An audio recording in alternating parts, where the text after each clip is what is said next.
Fikir verirəm, kimsə sağ tərəfdən, sən tərəfdən bizə baxır. Yavaşca dön, bax gör, o kimdir? Ama yavaş. Bu adam benim babam, ağlaman açar babam, ağlamazsın babam. Kızım kızım, ay kızım kızım, kızım kızım, ay kızım kızım. Atomun xasiyyəti necədir? Şirin şekerim, yarım benim. Şirin şekerim, canım benim. Bu oğlan kimdi? Adı nedir? Adı lazım değil, baş harfi ben. Geliyorum, adı nedir? Onun adı Namik'ti, hoş söze layıktı. O sevmez milletini, xalqona aşıktı. Qulaqları az. Mənə yaxşı-yaxşı qulaq as. İnci söndə sözün düzün diyeceğim, İnci söndə sözün düzün diyeceğim. Acayip heyvanlara benziyirsən, acayip heyvanlara benziyirsən.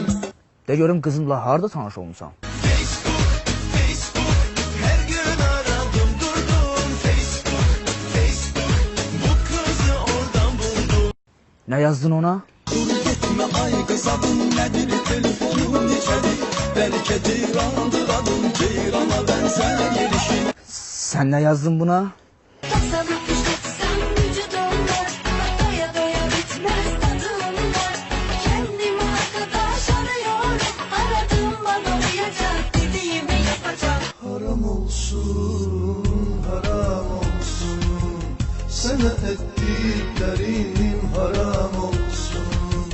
Daha senden çetin adam olsun.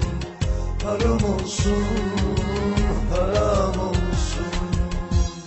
Beni affeder misin? Bakar mısın yüzüme? Güvenir misin yeniden? Yaxşı. Bir şərtlə bağışlayıram. Selamete yok, sözleriniz hiç danışma beyler. Ne desem baş üstüne. Sessiz, sanırsız. Lap yaxşı.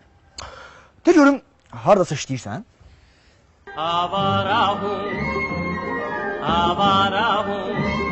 Hamı işleyir sen ise avara. Anladı ala, yedi kişi sen. Kızım, soruşmusan evi var, yok. Soruştum. O dedi yok. Ömür boyu tenha yaşa ay kasıb oğlan. Hayatını tek şevur başa ay kasıb oğlan. Yoxdur da evdə. Kızım,